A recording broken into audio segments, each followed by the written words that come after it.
आज ना दुपारची वेळ होती, तर मग फळांच्या दुकानात गेलो, मस्त कलिंगड घेतलं आणि आम्ही निघालेलो आहोत मावस सासूबाईंच्या घरी. आता का निघालो, तर तिथे ना नागलीच्या पापडांची खिशी घेणार होते आणि आम्हाला नागलीचं पीठ प्रचंड प्रमाणात आवडतं. आता मी काही नागलीचे पापड करत नाही, कारण तुम्हाला माहीतच आहे की असं काही करायचं म्हणजे आपल्याला कोणीतरी जोडी पाहिजे आणि मी एकटी आहे, त्यामुळे मला कोणी जोडी नाही. मग जाऊबाईचा फोन आला होता की आज आम्ही नागलीच्या पापडांची खिशी घेणार आहोत, तर तुम्ही या.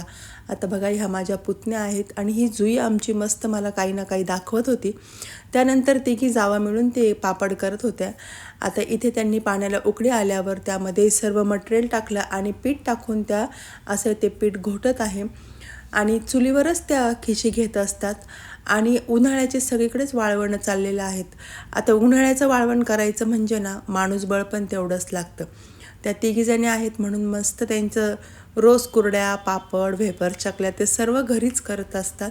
आता इथे ना त्यांनी असं मशीननीच करत होता. आता मशीननी दाबून झाल्यानंतर त्या पुन्हा ते लाटण्याने पण करत होत्या, पोळपाट लाटण्यावर. तर खूप छान असे त्यांचे पापडाचा कलर आणि पापड पण खूपच सुंदर होते. त्यानंतर अशी त्यांनी उन्हात वाळत घातले. आम्ही भरपूर सारं पीठ खाल्लं, खूप साऱ्या गप्पा मारल्या आणि असं ना त्या निमित्ताने का होईना म्हणजे मी खूप दिवसांनी त्यांच्या घरी गेले, त्यांनाही छान वाटलं आणि मलाही खूप छान वाटलं. आता इथे बघा, आमची गाय आलेली होती पाणी पिण्यासाठी, तिलाही पाणी पाजतलं आणि त्यानंतर ओमला बसल्या बसल्या असा कंटाळा आलेला होता आणि तो मस्त झोपलेला होता.